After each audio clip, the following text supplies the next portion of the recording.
क्षमता थी 3100 मेगावाट और आज है 31,000 मेगावाट से ज्यादा। हम सरप्लस बिजली में हैं।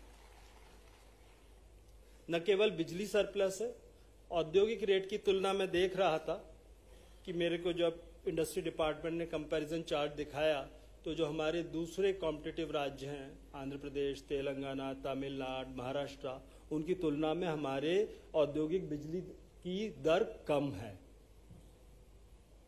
इसी प्रकार से पानी, हम लोगों के पास प्रचुर बांध है, काफी बांध है, उनमें पर्याप्त पानी है और पानी इंडस्ट्री के लिए हम लोगों ने रिजर्व कर दिया, तो पानी भी इंडस्ट्री को पर्याप्त मिल जाता है। और पानी की दर भी जो है बाकी राज्यों की तुलना में कम है।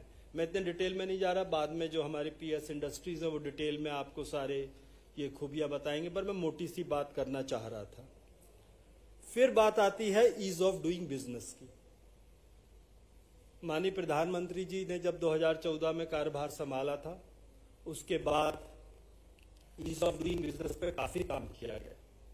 पूरे दुनिया में हमारा नंबर 140 के आसपास होता था और 5 साल के अंदर अंदर हम 140 से उठ के 63वें नंबर पर आ गए।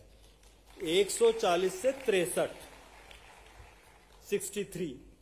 और ये जो 63 आए 2020 में आए, उसके बाद से वर्ल्ड बैंक ने रैंकिंग करनी बंद कर दी।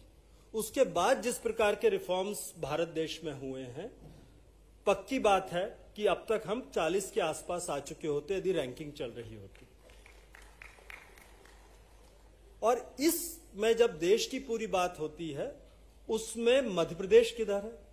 2016 में राज्यों की रैंकिंग शुरू की गई। पहली साल में 5 राज्यों के बीच में टाई हुई और मध्य प्रदेश उन 5 में से प्रथम स्थान पे, ज्वाइंट 5 राज्यों में एक था। और तब से अब तक लगातार मध्य प्रदेश टॉप 5 राज्यों में बना हुआ है। अलग अलग, जब मैं इंडस्ट्री सेक्रेटरी था भारत सरकार में, तो हमने कहा कि ये बड़ी पॉइंट 1 के नाम से कोई नीचे रह जाता है तो फिर बड़ी मुश्किल हो जाती है। वो कोई कहता है मैं पहला हूं, कोई कहता है मैं 5वां हूं, तो हम लोगों ने उसे कैटेगराइज करना शुरू कर दिया। तो टॉप अचीवर के कैटेगरी में मध्य प्रदेश लगातार बना रहा, लगातार टॉप 5 राज्यों में है। एक और बहुत महत्वपूर्ण बात होती है जिसको कहना चाहिए कि गुड गवर्नेंस। मध्य प्रदेश राज्य देश का पहला ऐसा राज्य था जिसने एक बहुत अनोखा एक्सपेरिमेंट किया, जिसको कहते हैं right to public service delivery guarantee act.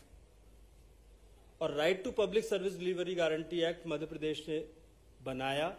उसका बेसिक काम बात यह है कि आप आइए, सरकार अपने आप को एक सर्विस एजेंसी समझती है, जो काम सरकार को